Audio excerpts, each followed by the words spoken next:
各位来宾午安！今天的国际学者圆桌论坛正式开始。本场次的主题为下一世代的公共治理人才教育及培训。Ladies and gentlemen, today's International Scholars Roundtable has officially begun. The theme of this roundtable is Professional Public Administration, Education, and Training for the Next Generation. 接下来，让我们欢迎本场的主持人，政治大学公共行政学系施能傑教授为我们主持本场论坛。Now, let us invite the moderator of the session, Professor Shih from the Department of Public Administration at National Chengchi University. Welcome, Professor Shih. 欢迎施教授。Thank you. Many people still here. It's very good news. Okay, but I'm very pleased and very honored to have this privilege to chair this final section. Let me say something first. The theme of this annual meeting actually is look at the PA development in Taiwan for the past 60 years. Actually, it's since 1963. So I think it is so natural that the issue of public administration, education, and training should be discussed in this important annual meeting.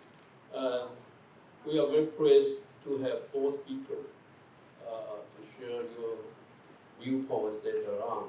Because before your presentation, I'd like to say something about my observation. I would like to remind you there's 2 important aspects for this section. The first one is I'd like to make a very brief introduction about the history of public administration department in Taiwan for our distinguished guests and even for our local students or local faculty. Actually, I'm sorry, I should not say National Taiwan University, which I'm sorry. Actually, it should be a National 政治 University. Take the lead in this PA education.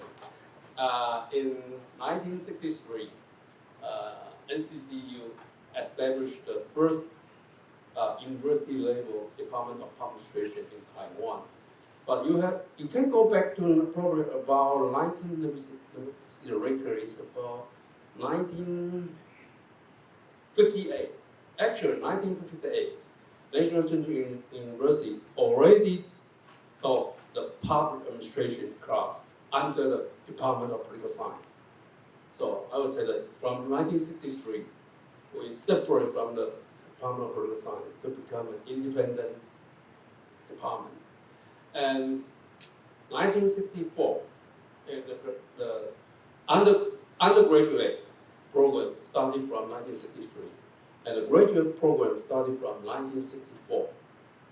And from 1989, this department, the Department of Public Administration in National Chengchi University also set up the first PhD program in Taiwan. But during probably about the same time, it's about 1963, National Taiwan University also has the PA program, but that's a PA major under the Department of Political Science. And we also have the National Taipei University, but previously called Zhongqing University. It set up the Department of Public Administration is about 1967. And we have a private university, Danjiang University, that set up a career public administration teaching program. Actually, it's about 1964. So this is the first aspect I would like to draw your attention. And later on, many universities, public or private, they set up a lot of PA, public administration or public affairs department. So right now, that's the reason why we have an annual meeting. We have many universities in Taiwan, so we have an annual meeting like this. The second aspect I like to draw your attention is about the changing environment of Taiwan since 60 years. Actually, it's from 1963 up to now. I like to say three things. I think that's a very important, significant development in Taiwan. Number one, Taiwan has been transformed from an authoritarian regime to a democratic elected government. I think that's very important. And number two, the size of Taiwan government, I mean, including the national government and the local government, in terms of the annual budget, has been increased from, let me see, 16.4 billion NT dollars to 3.65 trillion. It's about 222 times increase in terms of annual budget during the past 60 years. And number three, per capita income, per capita GDP has been increased from 189 US dollars to right now is about almost 33,000 US dollars during the past 60 years. Lastly, but I think it is not least important, is the way government doing business is from the handwriting, or use the post office email, not email, it's post office, transfer to use the MS Office or the internet. I think these four important changing environment is very, very important for PA, public management or public governance in Taiwan. So this is also the challenge for the PA education in Taiwan in the next generation or the next many, many years. Let me see. So, yeah, this is the background for our audience. Especially for the changing environment, I think I had a chance to look at the four speakers, and actually all of you have mentioned the importance of the environment to the PA education. So I think I had a chance to make this great discussion, the background information to you. So right now I will ask each of our speakers to present your comment one by one, but there's a rule for you. You only have a 20, no, not 20, it's 12 minutes. Okay, everyone has to follow the rule, and you will be reminded when time's up. Okay, so let's begin. So Professor Tsai first. Okay, Professor Tsai from the Institute of Public Affairs Management of National Shih University. It's down south in Taiwan. That's Kaohsiung. Okay, go ahead.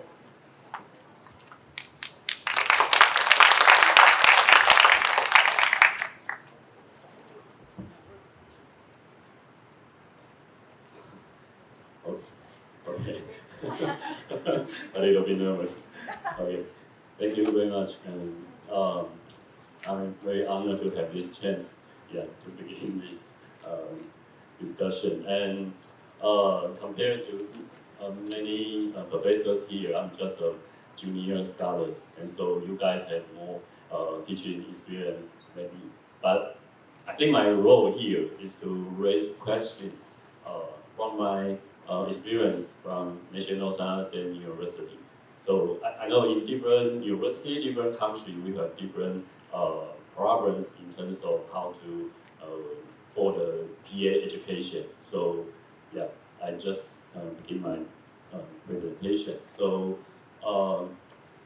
there are some general context in Taiwan and also some my personal experience. So all my questions from these two backgrounds. Right now, currently in Taiwan, there is a declining number of civic service examination participants, and also increased government employee turnover, and also public pension reform. and also including the declining birth rate and numbers of college student enrollment. And also in Taiwan, we are more emphasized on STEM disciplines and less emphasis on humanity and social science. So all combine this together, probably right now many PA departments in Taiwan are facing this situation to get students. And also from my personal experience, I studied in National Zhenji University and also National Taipei University. And I really learned a lot and learned many basic PA knowledge. And then I have a chance, I also to take the exam and become a public servant for 5 years. But at that time, I am learning some gaps between theory and knowledge. Like when I'm doing my job, I find that previously I learned from many professors here, I still find some difficulty to do my work.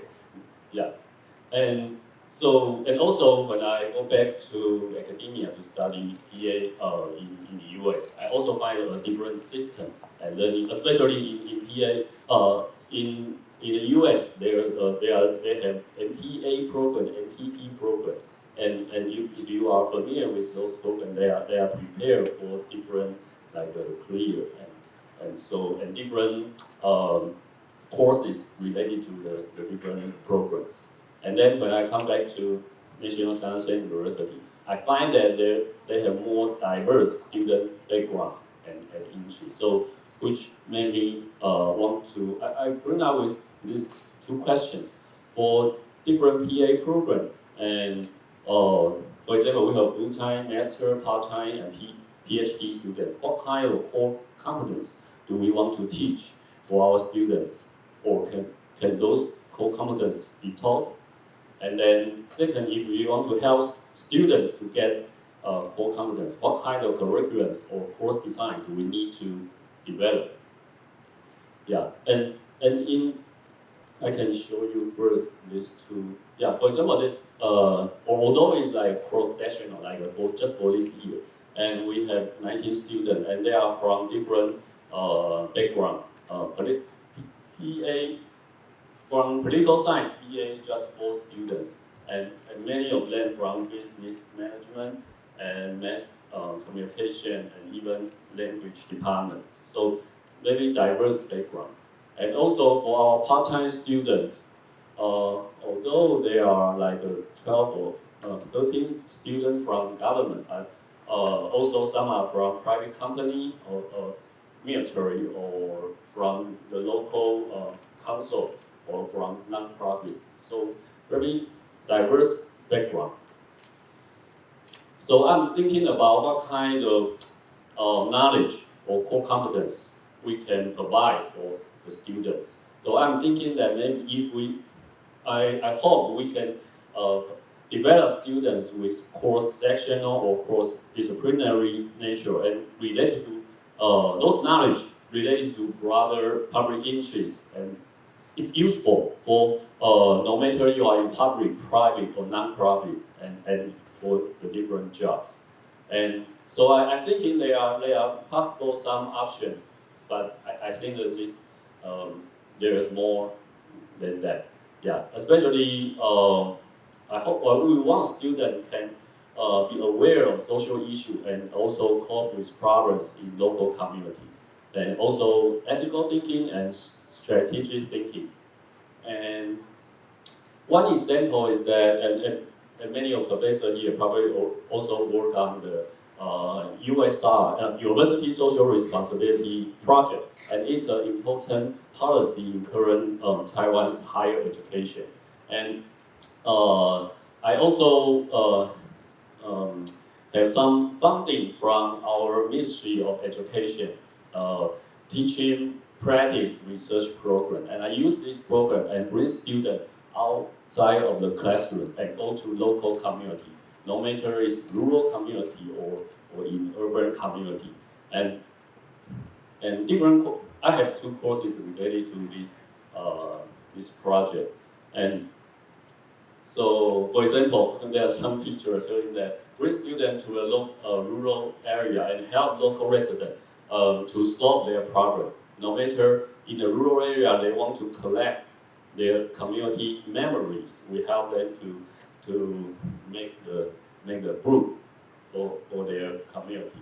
Or if they want to build a time bank, I don't know if you heard about a time bank. It's kind of exchange of everyone's resources, and we help this local community time bank, and they also have a coffee shop. So and help them to design their Facebook page and help them to develop their local market. So try to bring students, and also I work with the local food bank, and I brought students to visit them and help them to develop new marketing project, help them to attract more people to donate foods or items to this food bank. So it seems like I hope to they can have more connection with local community, and also to develop really practical problem-solving skills. Yeah. Although, yeah, that's my goal, but still, students have different interpretation of this kind of USR project. Yeah, because some students don't think they are responsible or they have responsibility to the local community, and also because this is a project based and course based, so some students change every semester. So it's difficult to become a long-lasting effort for the local community. But I still think that if we have step-by-step strategic thinking, yeah, we can more effectively help students to develop this kind of project. That's one example. And another example is that I know currently, especially many of our professors here, you are teaching sustainability or sustainability development or ESG, that kind of issue. And it's I think this issue is kind of like a cross-sectional, and governments, non-profit, and private sector, they are interested in this topic. So that's why in our Institute of Public Affairs Management, we have that kind of credit programs, and we want students from different backgrounds, they can take those courses and for their interests. So through this program, maybe they can develop the kind of capacity.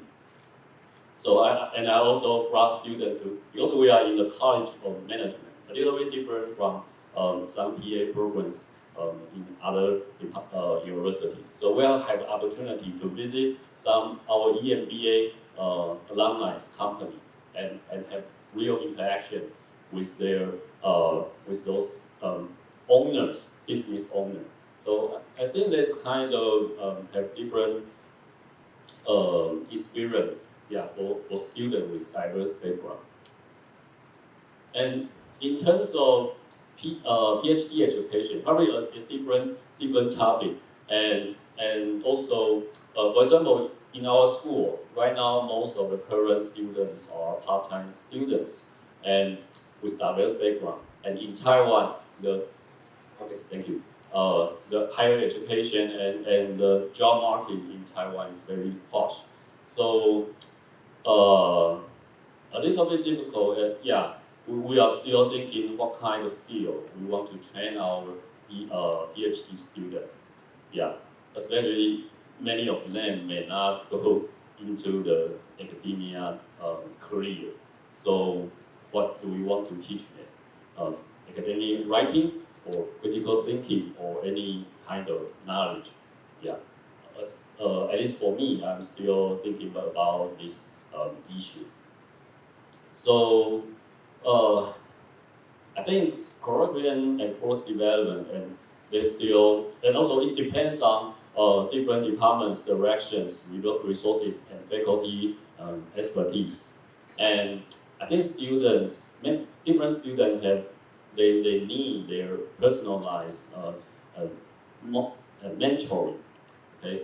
And And in Taiwan, we think we probably need to build more connection with international PA teaching community and learn from other countries' experience. Yeah, for example, the Journal of Public Affairs Education actually have many articles talking about teaching in PA.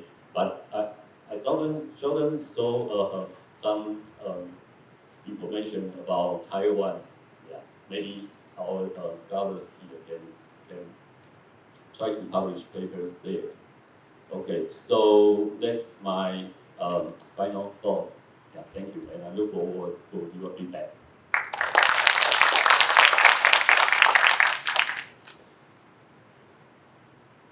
Thank you.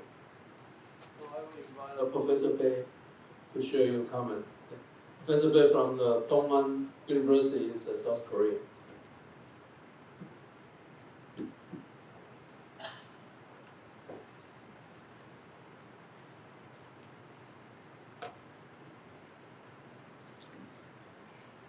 Hi everyone, my name is Yu Baek. I'm from Dong'an University and also the delegate from KAPA, Korean Association for Public Administration.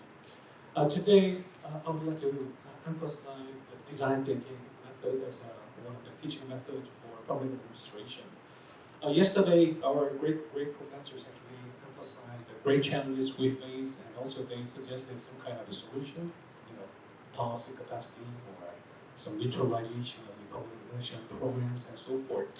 But I think as an undergraduate student or graduate student and strict level bureaucrats, we may still ask a question.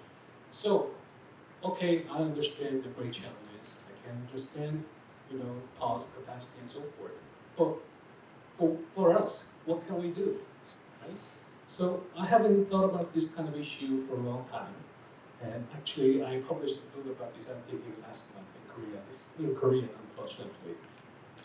So I think we have to change the question from what government can do to how can we collaborate? How can we work together?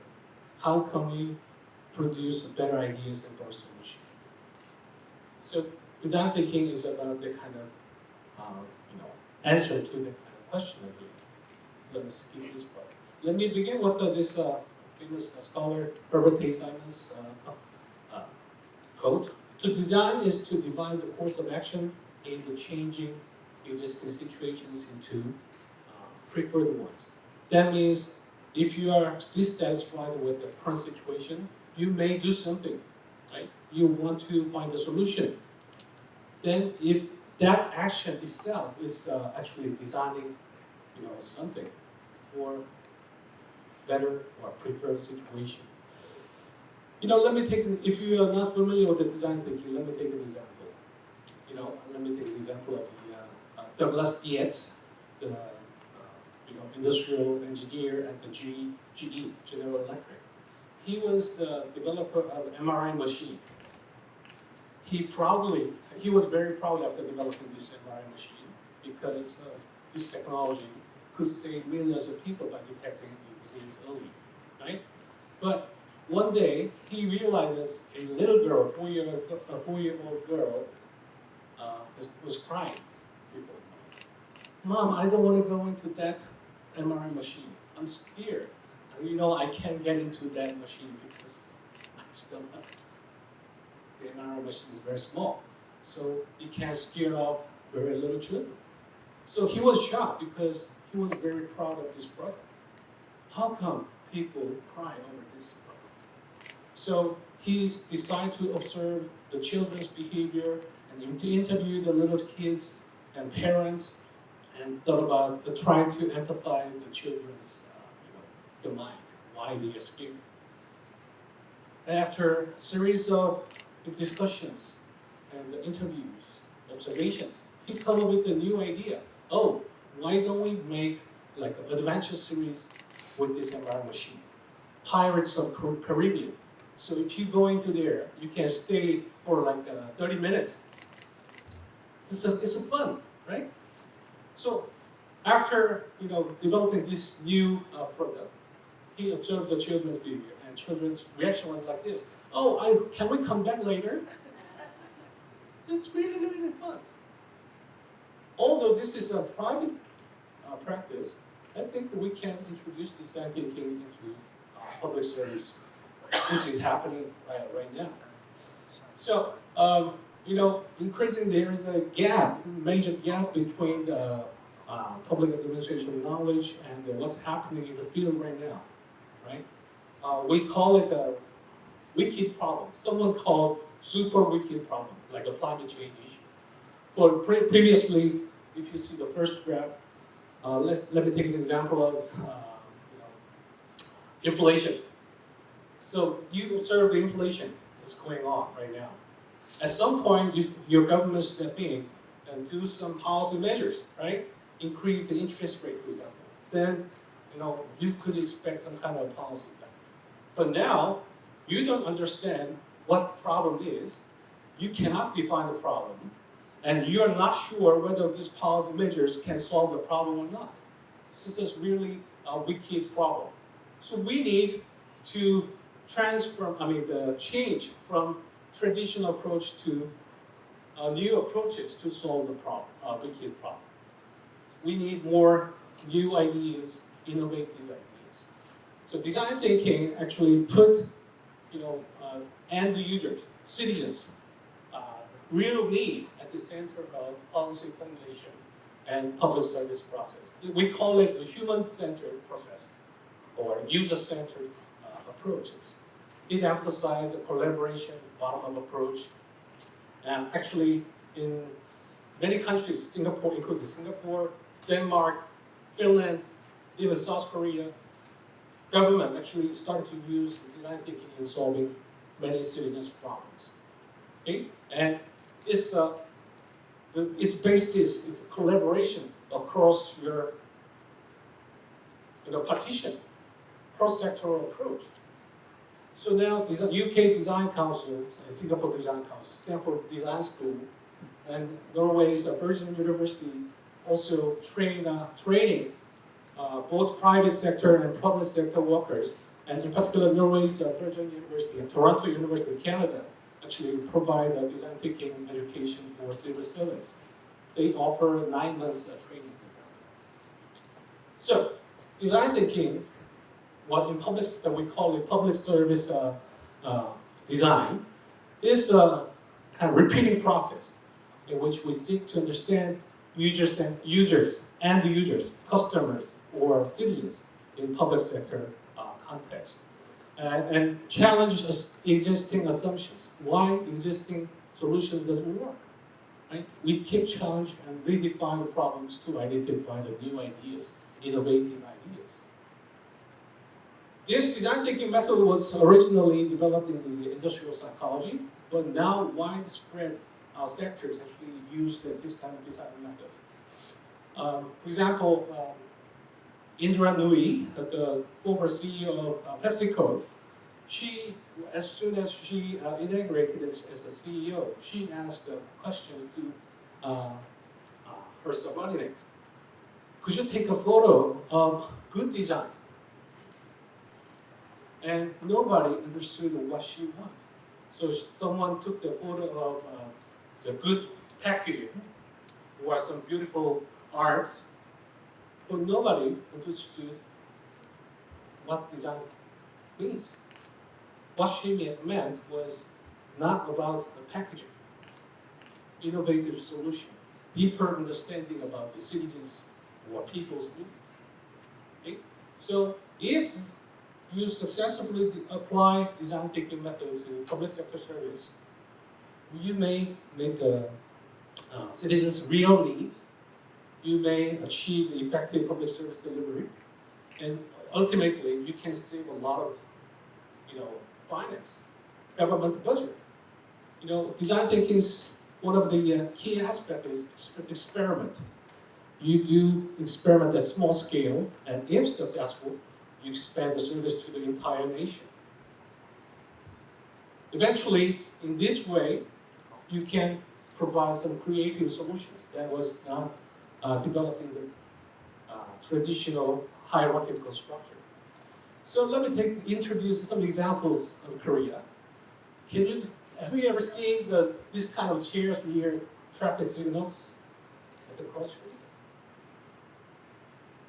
This police station officer, he's in charge with a small local jurisdiction.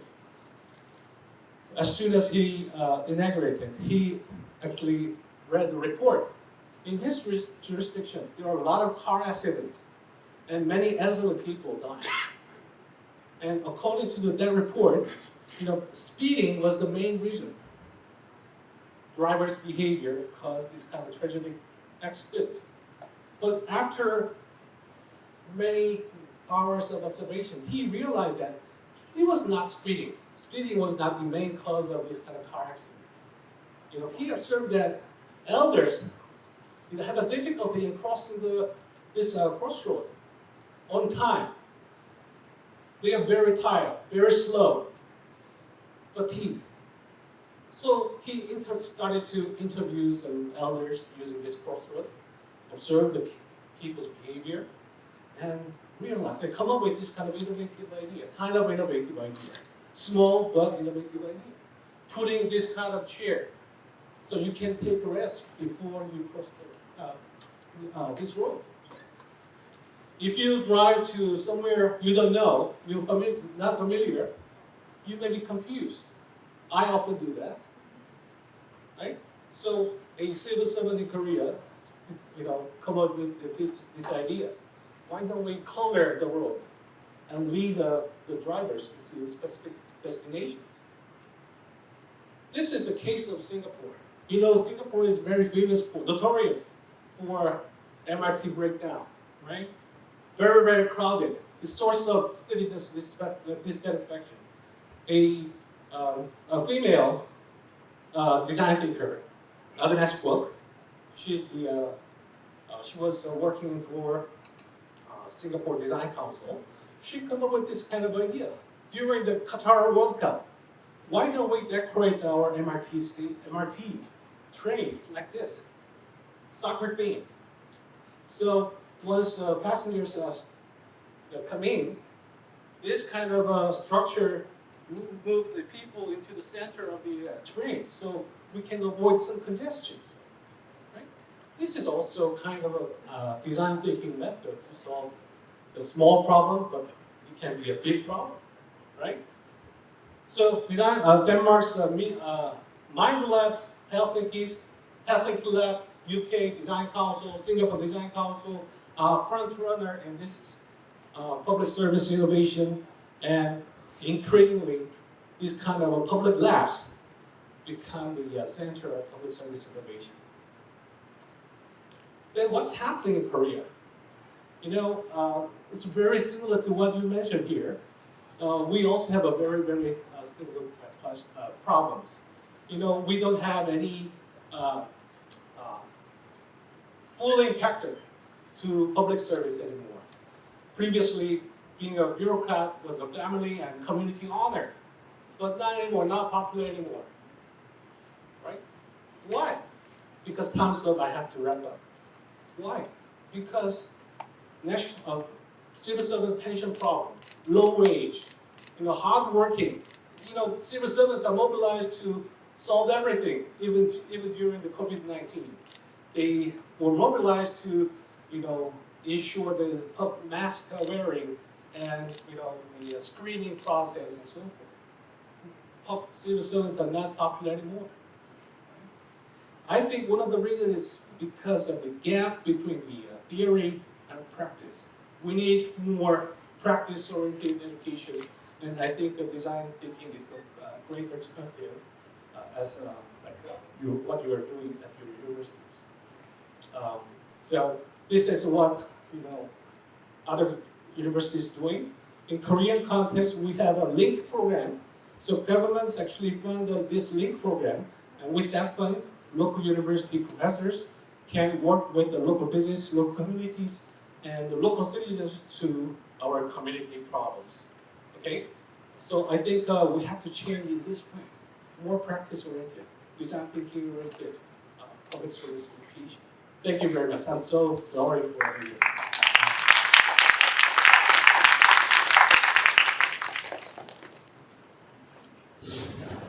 Thank you, Professor Bei. Now let's turn to the third speaker. Let's welcome Professor Adam from University of Nebraska, Omaha.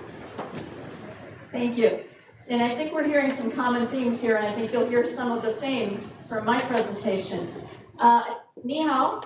Very happy to be here. This is my first visit to Taiwan, and I'm enjoying it very much, and I'm very honored to be here and to celebrate the important anniversary of TASPAA and of National Tsinghua University, the department here. So again, thank you for having me. As I was thinking about this question about public administration education for the next generation, I was focusing on things that affect the way that we teach, how we teach, what we teach, and who we teach. So as I was thinking about that, I came up with 4 topics that I want to talk about and cover today in my brief little time here. So I'm going to focus on these 4 things. And what you'll notice is that there are a lot of questions. I have many questions. I have very few answers, although I have some examples of things that have worked. But I am hoping that in our discussion that we can talk more about all these things that we are bringing up and get your input into how we deal with some of these things. And so I'd like to think about this as both challenges and opportunities, because of course change can be good. And so thinking about how we're going to adapt can be helpful and can lead to opportunities as well as challenges. So the first thing I want to talk about is artificial intelligence. I think this is beginning to affect us in so many ways, and I don't have a clue on what all those ways are. I think many of you are much smarter than me. It's been interesting. We've talked to quite a few faculty members in our time here who have said that they're studying artificial intelligence. And I think in the US, we're starting to see more researchers and faculty in the public administration arena also starting to study this. But I think it's slow, and we have a long way to go. This is going to have a big impact on us, I think. It is starting to. How many of you have used ChatGPT, for example, or something like that for doing your homework or something like that? We're starting to struggle with that. And so as professors, we have to think about how will this affect how we grade the kinds of assignments that we give, the grading of assignments. How do we know that students aren't cheating by just using something like this that takes them 5 minutes instead of taking several hours or days to write an essay? And so we're having to kind of think about what is this going to mean for us? And then also from the student side, what are we expecting of the students? If they have these tools available, is it okay for them to use them? And then from a practitioner standpoint, we're starting to see artificial intelligence be used much, much more in our criminal justice system, in aviation, in so many different ways. I was talking recently to someone who has found artificial intelligence to be miraculous in helping small communities because they can get so much more done. They have very limited staff, and so it enables them, particularly for planning and zoning type of activities, it enables them to do things that they weren't able to do before and much more quickly. And so we think that artificial intelligence has many benefits, but there are also some fears about it and what it's going to mean. But it's going to affect what we teach, I think. So we need to start getting a handle on how do we teach students? What kinds of things do we need to teach? What kinds of competencies, as the previous 2 speakers talked about, are we going to need to be teaching to address artificial intelligence? And then, from my standpoint as a faculty member, I don't want to lose my position. And I wonder if artificial intelligence is going to affect the need for instructors over time. If it's going to take our jobs away from us, or public administration jobs away. So that's number 1. Number 2 is thinking about the modalities in which we work and teach. And I think COVID has had a big impact on this, particularly in our country. I think to a little bit in Taiwan, but I'm not quite clear on that, so I'll be interested in what you have to say. In my program, we have had a fully online master's degree program in public administration for over 20 years. We were one of the first in our country to do this. And it's mostly asynchronous. It's not, it's discussion boards online, things like that. And so we have many, and that's because we have many students from outside of Omaha and outside of Nebraska in our program. And so that's worked very well. But historically, students in the Omaha area, where our university is located, really preferred coming to campus. They like the traditional classroom experience of coming here and being together and being with the professor. COVID has changed all of that. So since COVID, what we found is that our students no longer want to come to campus. We're having a lot of trouble getting them to come back. And I'm hearing that from other universities as well. Unless you force them by not letting them take online classes, our students are preferring the online classes.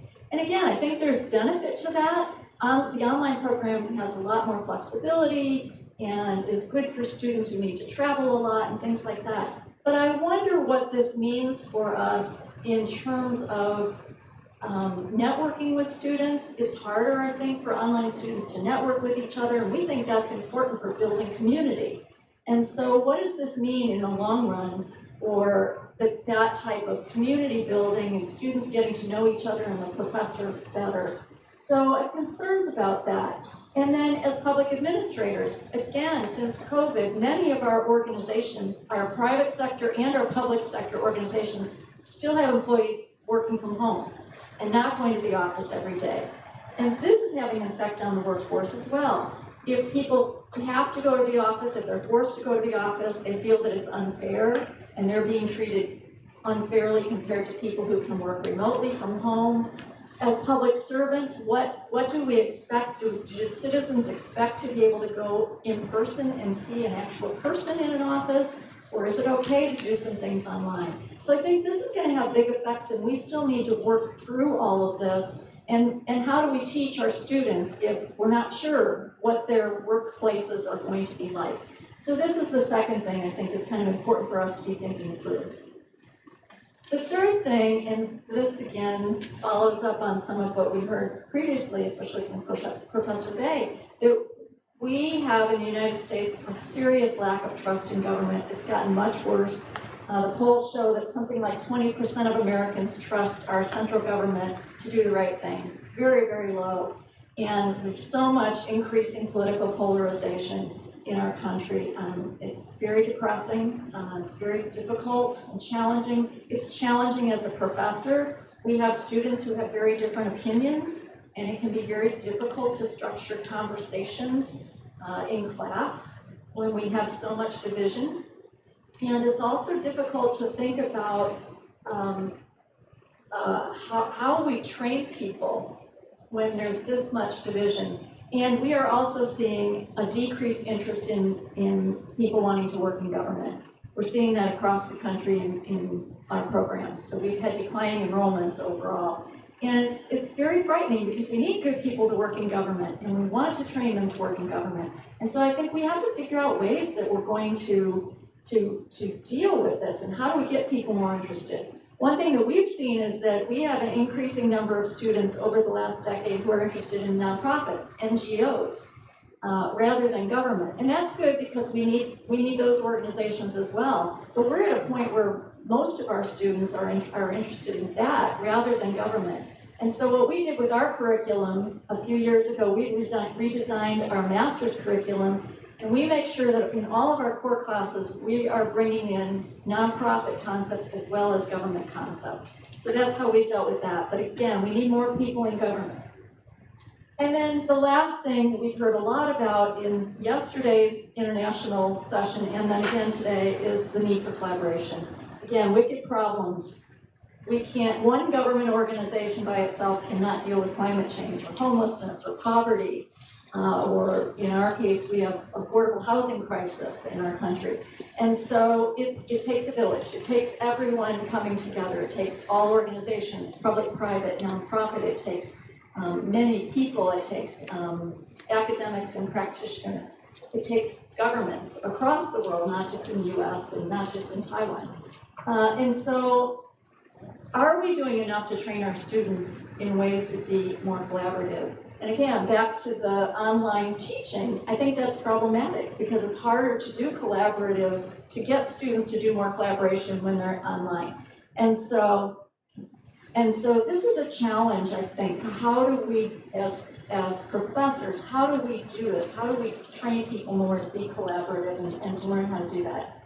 And then as scholars, we've heard some about this too. I've been very impressed. What I've heard and seen in Taiwan so far is that there's very strong connections between academia and practice. We've got people that have worked in the ministries. We've got people that are going back and forth between academics and the world of practice. And so I think that's really important. We don't do enough of that in our country. And all of our incentives as academics in the United States are to publish for fellow scholars to read our work. It's not for academic, or it's not for practitioners to read what we write. And so we need to change some of those incentive structures, I think. And then finally, again, the multidisciplinary. We still tend to be much siloed, very siloed in our country. Public administration programs talk to public administration programs, and we're not doing enough of this talking across disciplines, which is what it's going to take, I think, in the future. That's it, and I look forward to hearing your feedback. Thank you.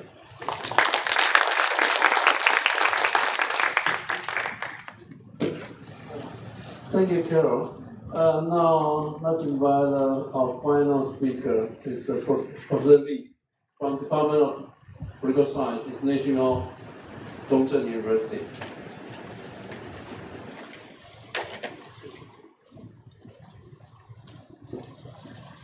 Good afternoon, everybody. And I'm supposed to be the last one. But the last one, usually in Chinese we said that the best is saved for last, but I'm not the best. But today I'm going to share with you is the undergraduate education for public governance in digital era. And I do believe that this, the discussion for this panel is actually very important for us because right now, I believe that in the audience, part of us are students still studying in this field, and part of us are faculty members working on the campus, and probably we have practitioners here.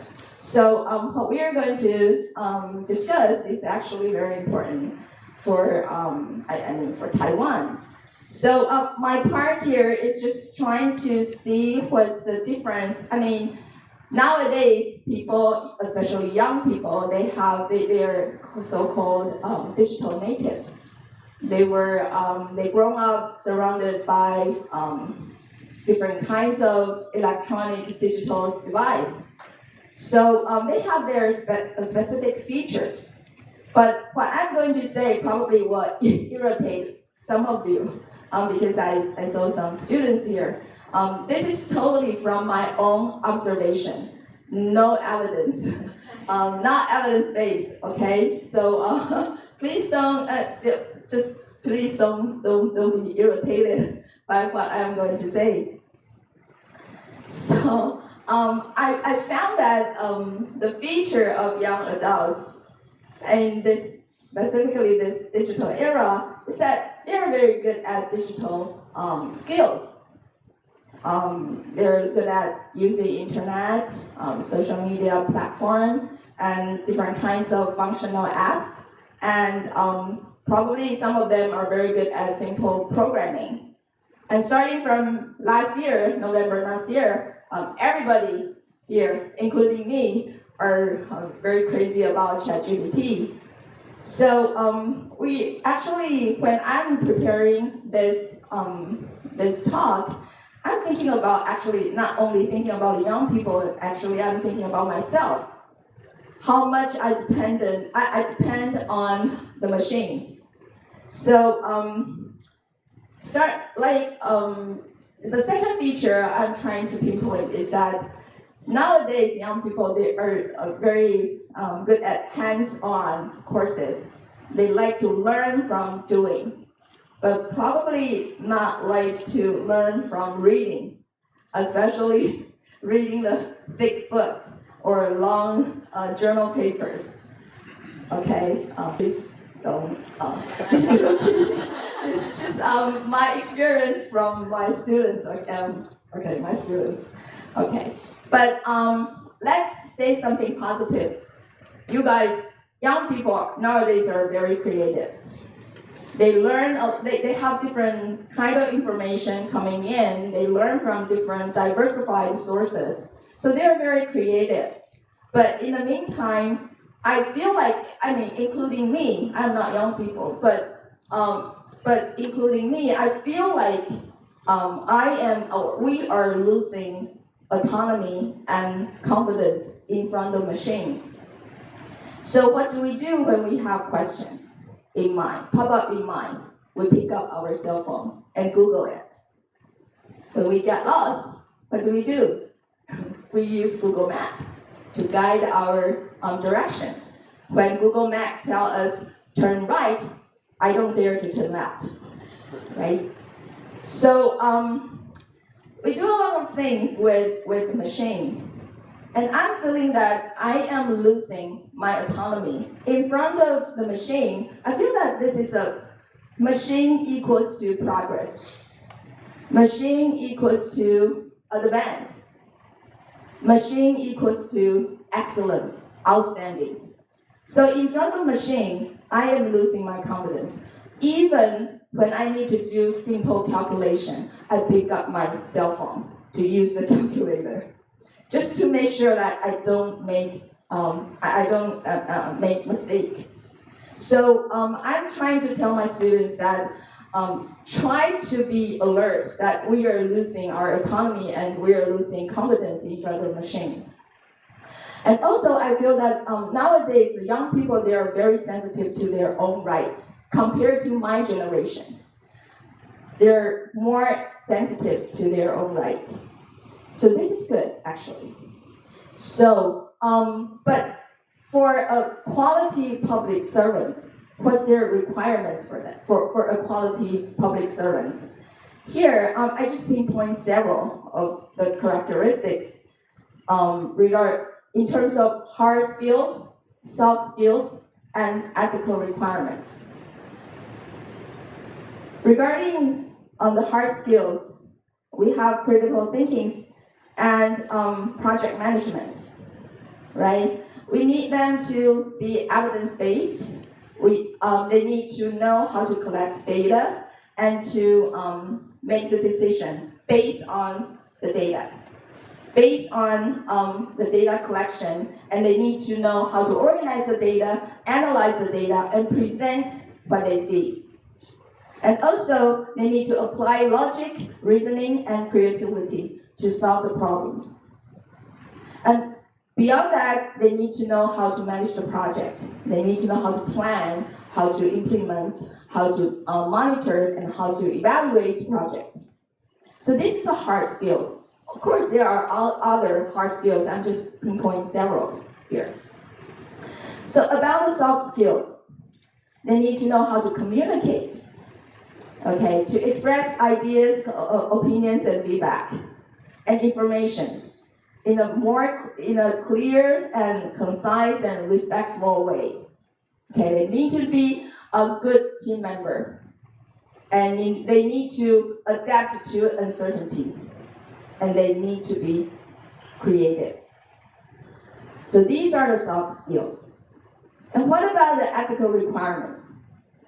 I think that nowadays in our digital era, we really need them to be sensitive to digital bias, especially we are trying to train these people, these young adults, to be our public servants, a quality public servants. And then, of course, they must be public interest oriented and accountable for their actions and decisions, and they have to have the sense of duty and commitment. But again, I want to emphasize that they need to be sensitive to digital bias. Because nowadays, for deep learning, we usually use the big data to do that. And in the big data, there are a lot of bias in it.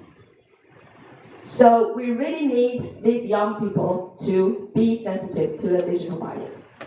So what are we trying now?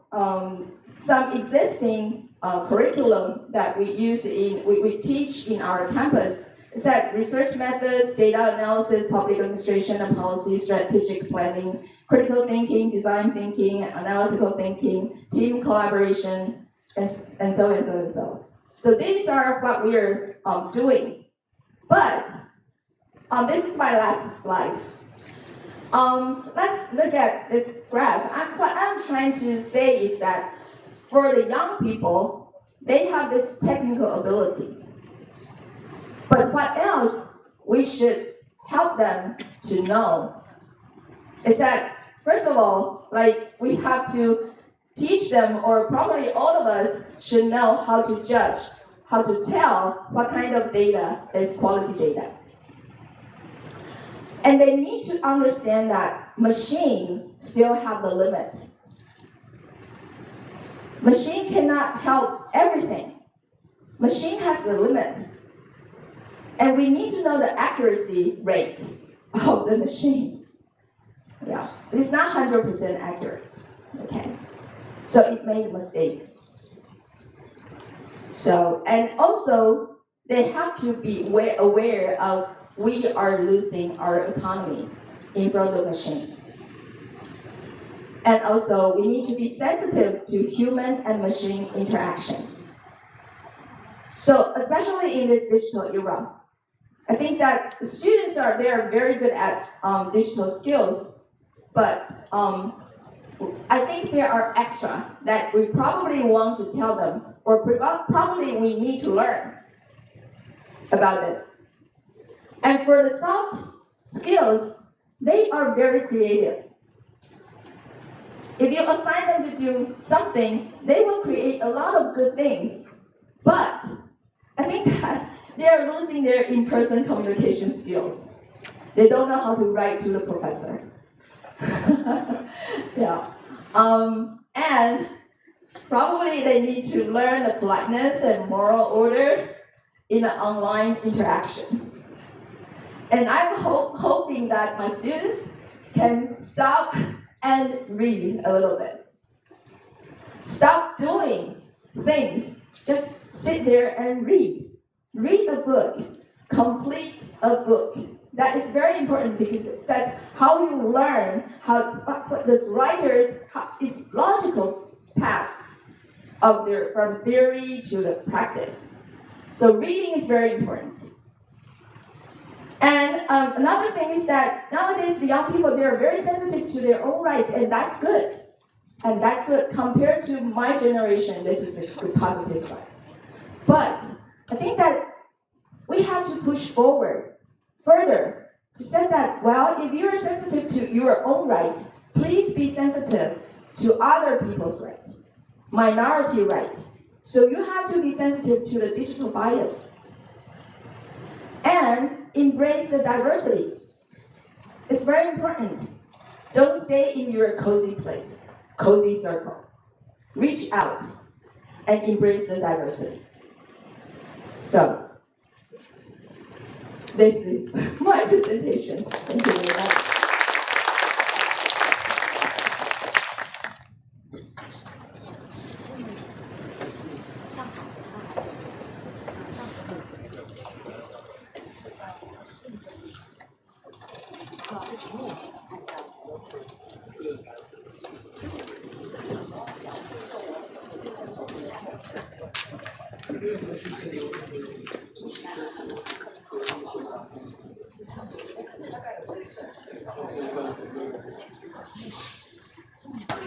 Okay, our audience has posed lots of questions on our background. So the time to go to Wenqi. Where's Wenqi? Okay. Hello everyone, I'm Wenqi Shih. I'm helping you to communicate and with the Q&A time. Today is really rare, very unique opportunity because public administration, especially we talk about the education, is underestimated and should be put more focus and discussion. So we already have 3 questions there. If you have more questions, please scan the QR code and put your question there, or you can just raise your hand. We will deliver the microphone to you. So I would like to ask the first question maybe to all the presenters that also I want to remind everyone here that today, basically the presenters, they point out certain things that overlap. So for example, how we can be more diverse and inclusion, right? And then we are teaching public administration. So our audience is not students at university, at school. And we also have the opportunity and our responsibility to train for public service. So that's highly related to the question there. So since we will start with, that was a sounds-off question, the first one. What are the biggest obstacles to the civil servant training in Taiwan using the science thinking approach for policy innovation? I think maybe Professor Bay, that's highly related to you. And maybe Dennis, you're teaching a course related to that. I want to ask a question about that. Sure. Well, about the first question, assuming that Taiwanese bureaucratic culture and Korean bureaucratic culture are similar, I can tell that the biggest barrier would be incentive structure for bureaucrats and the leadership styles. If you don't give a proper incentive structure, your civil servants will not move. They don't voluntarily find the good solutions. They don't think about the better solutions. Only when your boss tells you to find a good solution, you will do it, right?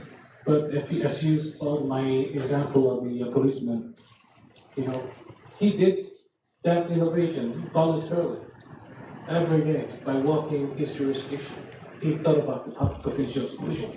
So if your government can incentivize those, good behavior, design thinking oriented behavior, that encourage other civil servants too. Oh, can I do this? Can I do this? Right? You may share the better ideas with your collaborators and the other departments' civil servants, and you come up with the better ideas. The next question is whether your leader, your boss, direct boss, allow that kind of behavior or not, right? So in Korea's bureaucratic culture is changing because of the COVID-19 period. Many of innovative solutions like drive-through screening process that was suggested by a pharmacist at the local area. He suggested to the central level pharmacist association, and that association suggested that solution to Ministry of Health, right? So this kind of bottom-up process is possible if bureaucratic culture changed and incentive structure are changed. Yeah, thank you. Here's one more question highly related to this. So someone asking, during this trip in Taiwan, do you find any interesting example that we can use science thinking? I didn't have enough chance. Yeah, I did some walking around the university campus and the city center, but I was already so hurried to find somewhere. Sorry, but I'm sure there are some important. No problem. Thank you. Let's move to another question. How can peer programs motivate civil servants in their workplace? I think we can interpret that as with a lot of wiki problems. It's very hard to solve. And as a scholars, how we can communicate to practitioners, how we can motivate them, or what kind of education or training we can provide to them. I think maybe Professor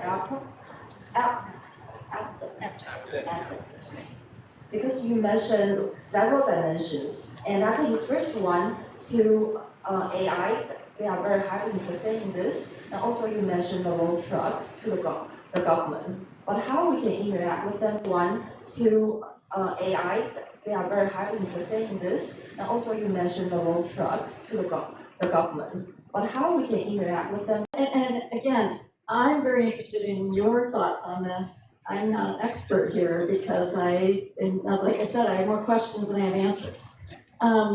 I do think that just by talking more to practitioners is helpful. They need help and they want help. They don't always know how to ask it of us as academics and scholars. And so I think just providing venues where we can talk to them about the issues they have and that they're thinking about, and what's concerning them is a really good start for us to learn more.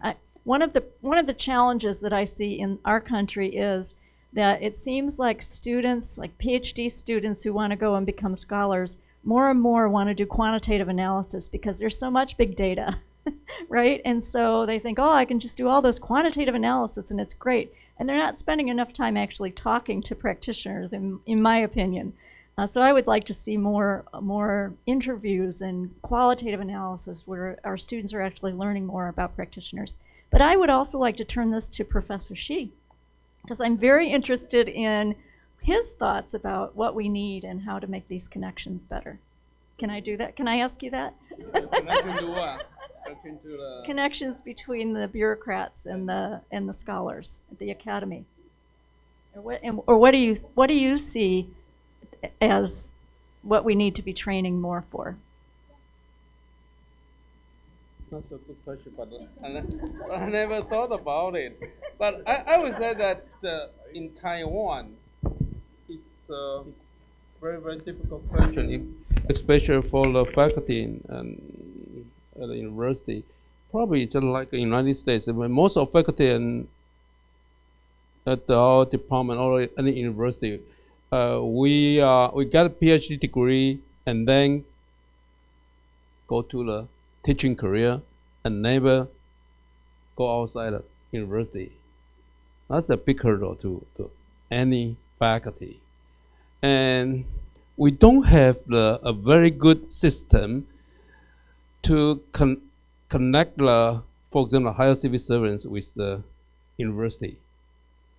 I'm very admire the system like, for example, Brookings Institution or many research center at the university.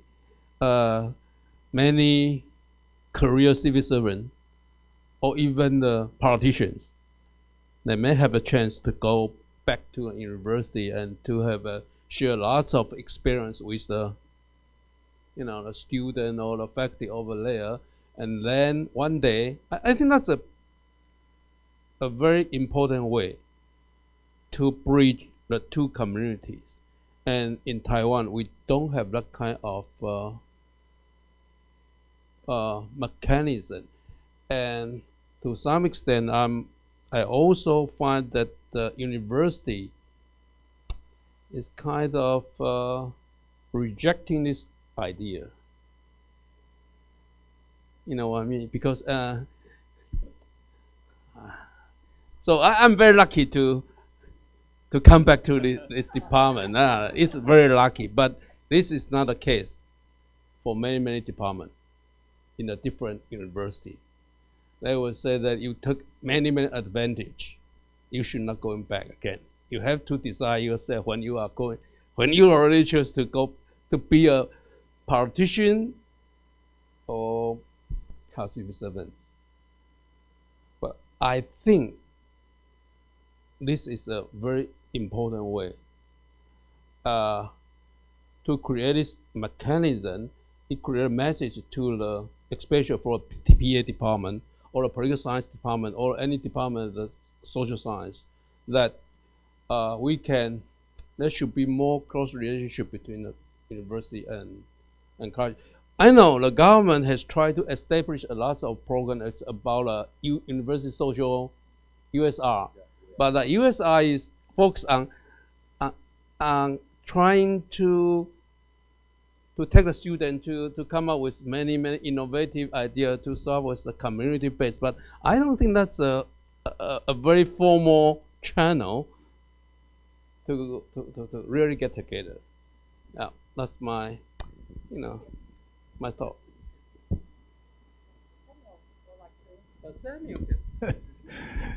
Yeah, in terms of how to increase the collaboration between the public and the private sectors, I would like to provide one example that what I did actually through the capacity of my foundation. And actually, we create a collaborative training program several years ago. We collaborate with the Legislative Yuan and to set up a training course. And we invited high-rank officers from every ministers.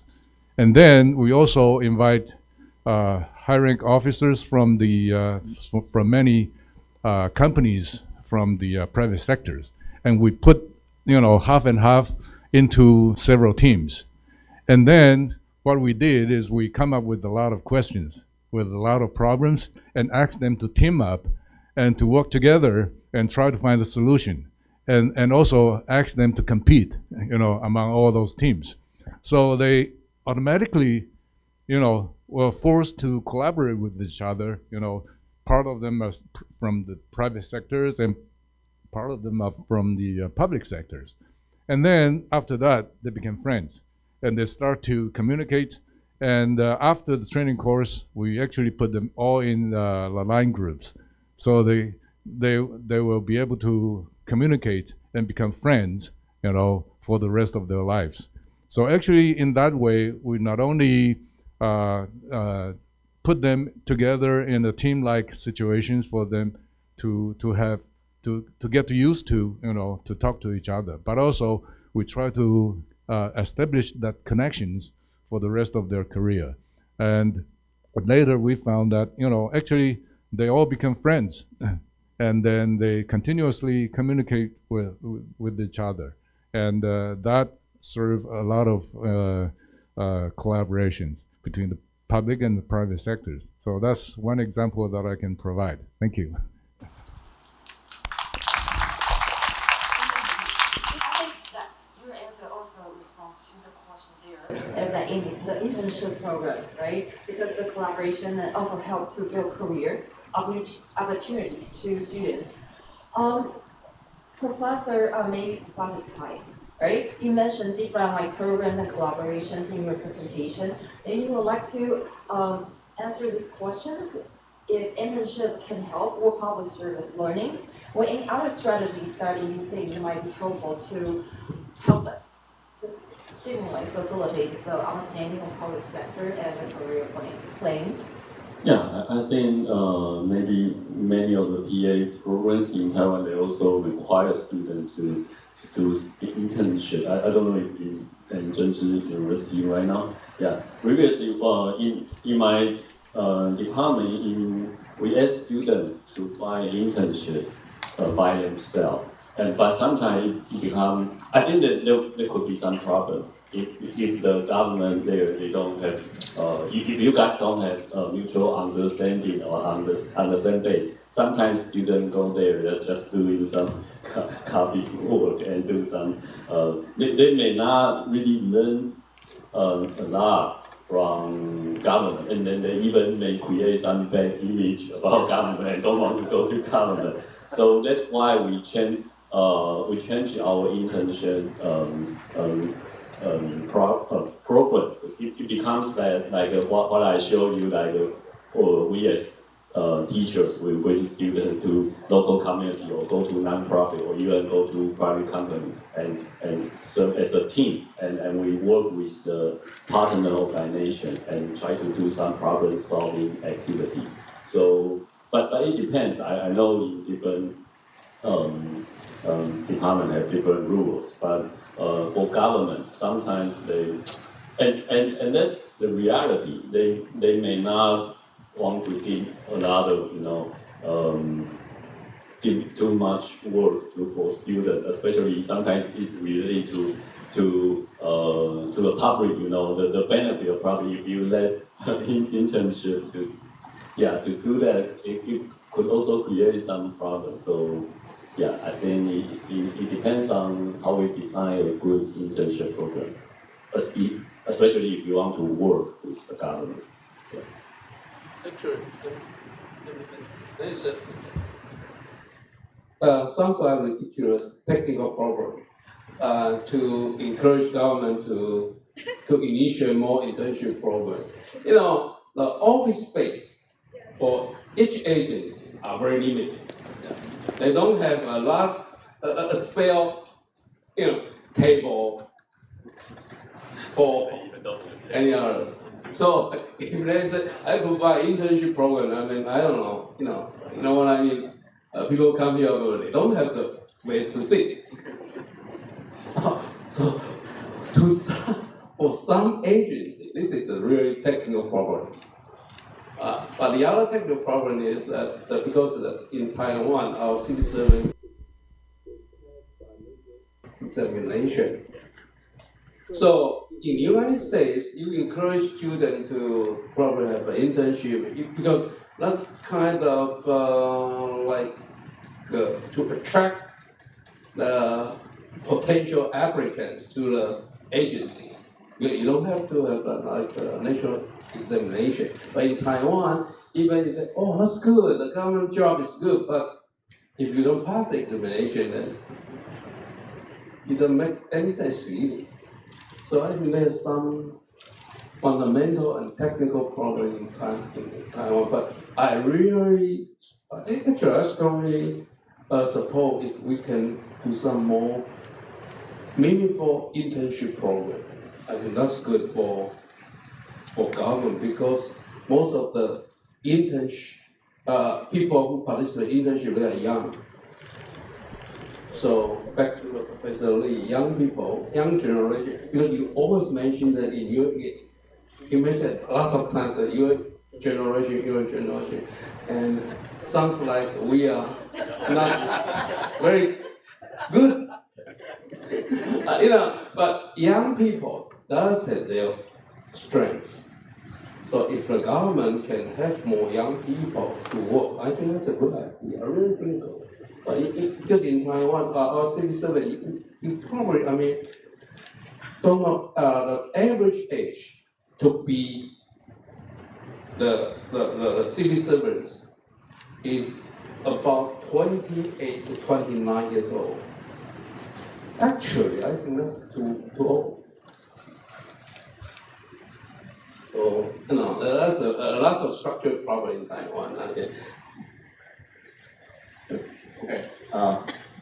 I follow up Professor Shih. Let's compare with the United States. We really have a strict national examination to pass. So not just you're interested in government work. If you cannot pass, probably cannot go to government work. But now I think my question is for more similar case like in Korea. So your PPT, you're talking about that the Korea young people they declining like to get into the government. Then what happened to your department? Because your department, if for like Taiwan, our PA department, one of the responsibility is to do something similar to the examination title or courses. And that's the only reason in the past for the existence of PA department. But now, less and less students want to join the government. Are you going to change into a non-profit organization training program or something? And how about you thinking about in PA department, just teaching those courses like cram school outside, right? I think you in Korea drama, there's a lot of that kind of street or area, the whole building that's want to join the exam. I think the Confucius state, they always had this kind of problem. Yeah, I think in Taiwan, we're facing the same problem. We used to be the target for student to come in the PA is for entering through the student passing the exam. But now, not much people like to do that. And how do you adjust to it? Yeah, okay, that's for the similar system like in Korea. Yeah, exactly. Similar to Taiwanese case. That's also a great concern for PA faculty members in Korean universities. In Korea, there are around 60 universities having PA programs, and all have undergraduate program as well as the graduate program. But again, the interest in public administration program is declining. And annually, every year, students and students' parents actually ask us, if my child get into this department, they should prepare the 070 exam. That's the question. And I always say, I think the public administration knowledge is a very comprehensive social science knowledge. So your job, career path is not just limited to public sector. You can go to the mass media, non-profit organizations, as well as the private sector. When I was teaching in Singapore, one of the students asked the same question. And he actually, after 4 years, he confessed that, Professor, you're right. I applied for the finance job in global company, and they interviewed, during their interview session, they asked me about how to build a good relationship with the government, how to make a connection with the bureaucrat, and what's the kind of a great challenge to, the global society and so forth. So what you taught at the university was kind of a very, very helpful. So I used that kind of example to our students as well. So you don't need to worry about your career path at the moment. You will find your own way depending on your interest. Yeah, that's my answer. I have a question for about, because just what she said, actually I'm offering course design thinking. Okay, the course name is Design Thinking in Public Governance. And then all you know that design thinking is emphasize doing more than talking. Okay, but actually in our school, not our school, in our university, other schools, they offering course we just have 2 credits. Okay, so the result is talking more than doing. Okay, so I changed the schedule that try to extend the course, become 1-year course, to allow them to have a practice rather than just listening to my lecture. Okay, I want to know how you arrange your course in South Korea to, because some of students, if think it's 1-year course, they hesitate to take this course. Okay, how about your case? How to make it more attractive and feasible, the arrangement?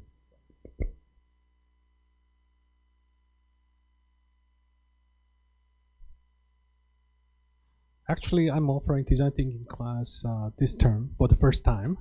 But previously, I trained the Filipino civil servant as well as the Vietnamese civil servants. They really, really liked it. Let me take you, and this year, I have only 18 students.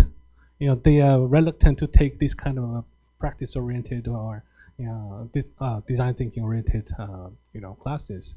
But I'm sure the student number will increase over time. Let me take an example of the Vietnamese case. I divided the students group into 5, and I asked them, each group find the least, least prestigious poor people and interview them and make a persona about them. But I didn't expect much from this project because I know students always talk about something but don't behave. At the end of the semester, they come up with their result, and on the presentation day, one group actually highlighted a female construction worker. Her profile, persona was like this. She's a mid-50, and her husband was paralyzed, and nobody do some economy-oriented work. She's the only person who earned money for their family. And every 8 a.m. she goes to the construction site and work all day and receive 2 free bottles of the water, but she doesn't drink. She doesn't drink. And after the construction work, she go to the market and exchange the 2 bottles of water with the 2 eggs and feed the family. I was really, really moved and all about to cry. So my emphasis to students is that please show your interest in people and observe everyday behavior and get insight. That's the key message from this kind of design thinking. Interest in humans, right? So I emphasize it this way. I'm sure someday students understand my intention and more. I expect more enrolled students numbers. Thank you.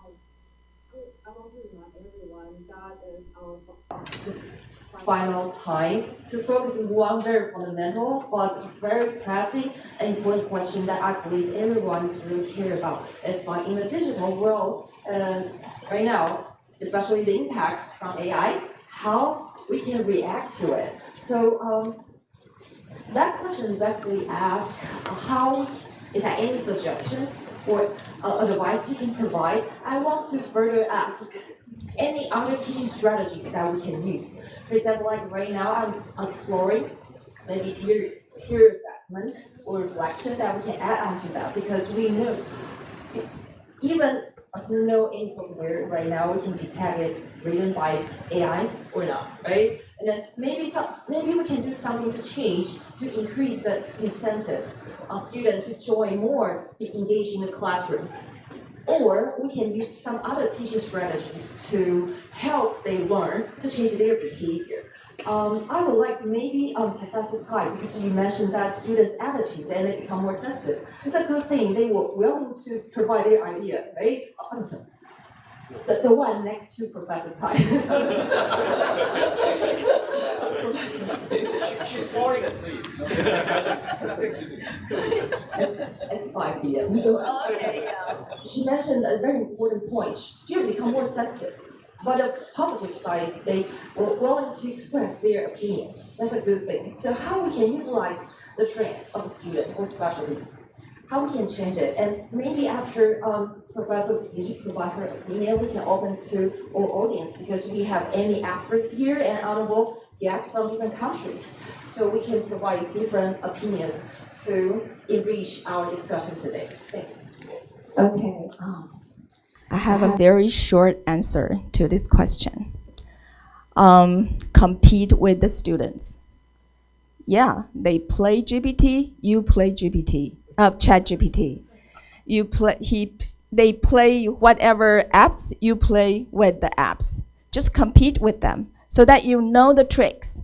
If you don't know the trick, if as a faculty member, if we don't know the tricks, how are we going to teach them?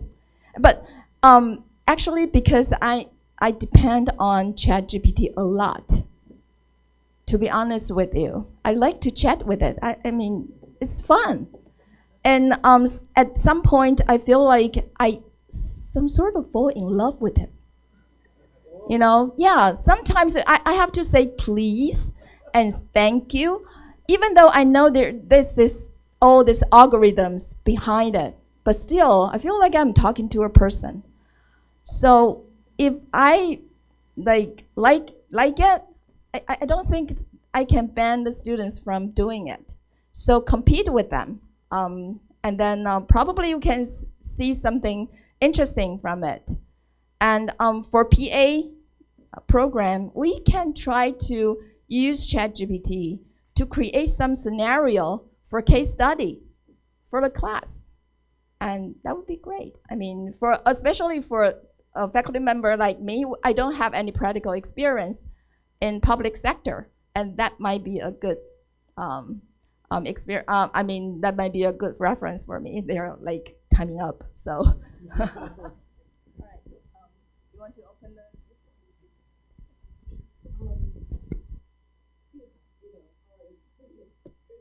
the TASPAA. So, with the booklet, right? Everyone will know the name of the professors and the presenters. You are very welcome to email them, keep in touch with them. So let's continue the conversation later through emails. And right now, let's welcome Professor Shih to do the conclusion for today.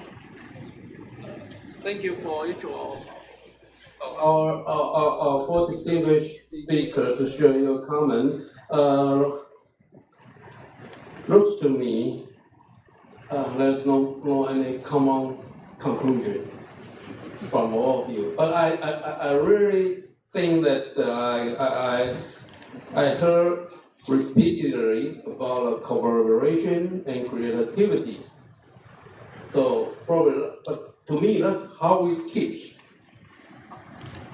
in education, rather than what should we teach.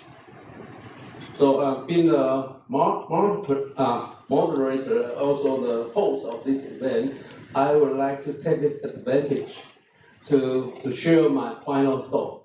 Probably I'll take 3 or 4 minutes. Okay. I use my.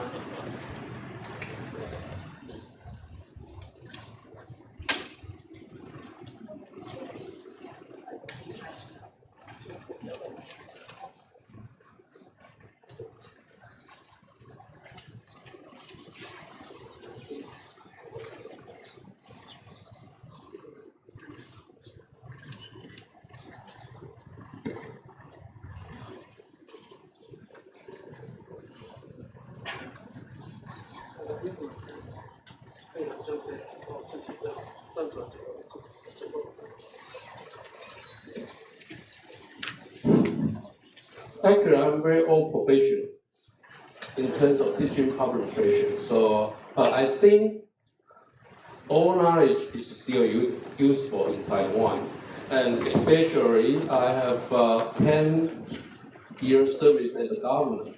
So I would share from a practitioner to look at how PA department should teach what kind of subject.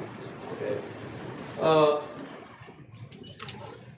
To me, professional education is to prepare students the competitive advantage, especially in Taiwan, to practice the profession in the public sector or private sector or non-profit sector. And from here, I would suggest that the public education should be more practical oriented rather than too academic oriented.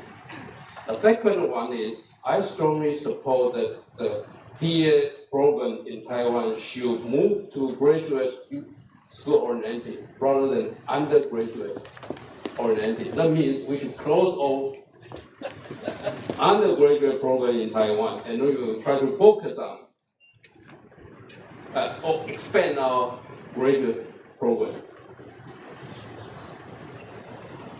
But what kind of profession public administration is? That's my thought is to use a very short sentence because we are profession. So this profession is to lead and run the effective democratic government management. I emphasize in Taiwan we should focus on democratic rather than only management. Okay.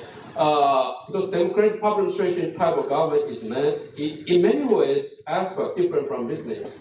Like just say you create a forum to connect with public and private leadership. But I'm not daring to do that when I was a minister for civil service training. Because there is a conflict of interest if I did that. So I think that's different from government and business. And Taiwan government has been continuously democratic. I think that's a very important development in Taiwan for all of us who teach at the university, who teach public administration or public management or public affairs. So what to educate in the public administration program in Taiwan? Actually, I think there's something that we should teach basic management knowledge and skill. And this, I am very old profession, but I think it's still fundamental. I think back to the 1937, the postcode is the most fundamental management knowledge and skill we should teach. But unfortunately, I saw the PA programs in Taiwan, we teach a variety of courses, but let's concentrate on this fundamental management skill. But after 2000, I think Taiwan has, we can add two more subjects, a category. The first category is, I like to use the wording, not the cooperation. I like to use the partnership. Anyway, it's partnership and collaboration with other sectors. This other sectors including private sector and non-profit sector. Because many of our government service are provided by the through a contract process and provided by the private sector and non-profit sector. So this is a new development after 2000. Another after 2000 is a lot of speaker talk about this issue. I mean, in this section, it's about from the information, digital, and AI and internet. This is a really new development in our peer education. We have to do that because the government has relied upon a lot of information and digital service. But I think equally important is democratic knowledge and skill.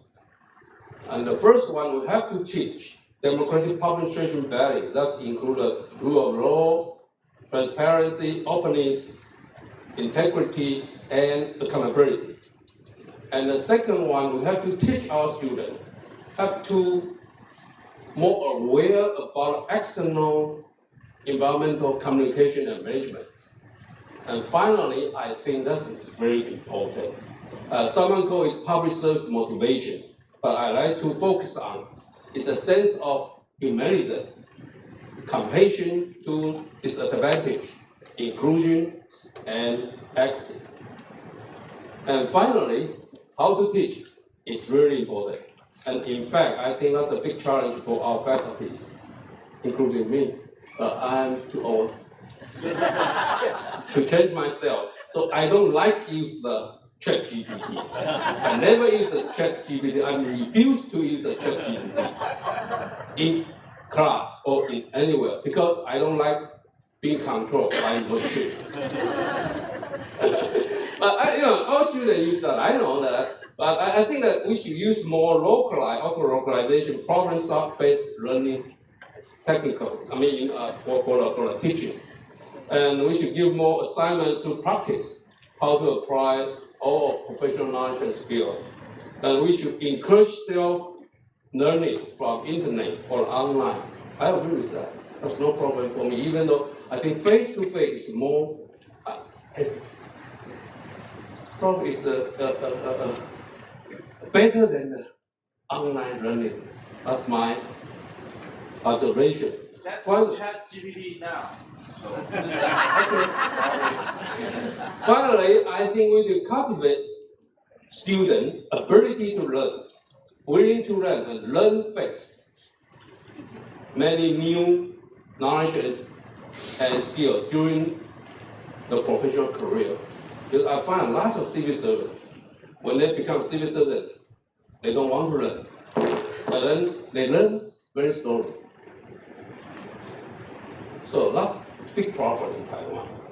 Finally, I think we should also teach the skills and abilities to work and to communicate with others. With others include not only with your colleague, but communicate with the private sector and non-profit sector. Okay, anyway, thank you for your listening. And I take my advantage to share my view. Thank you. So last week to conclude the seminar or annual meeting here. And thank you, everyone.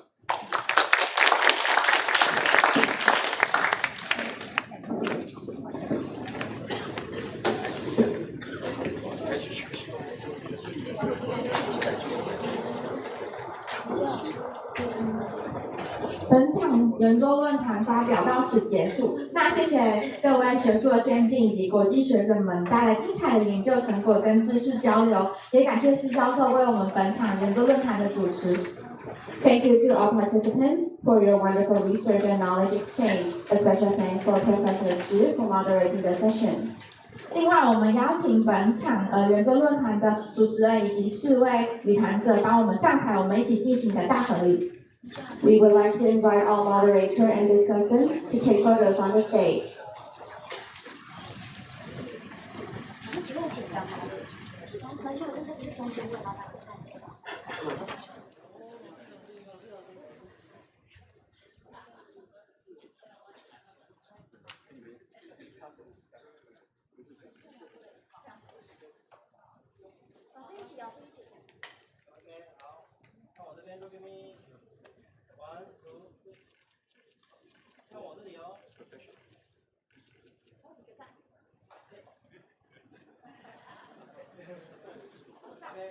much.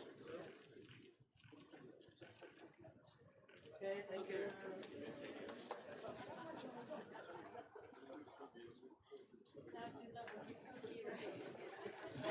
Thank you.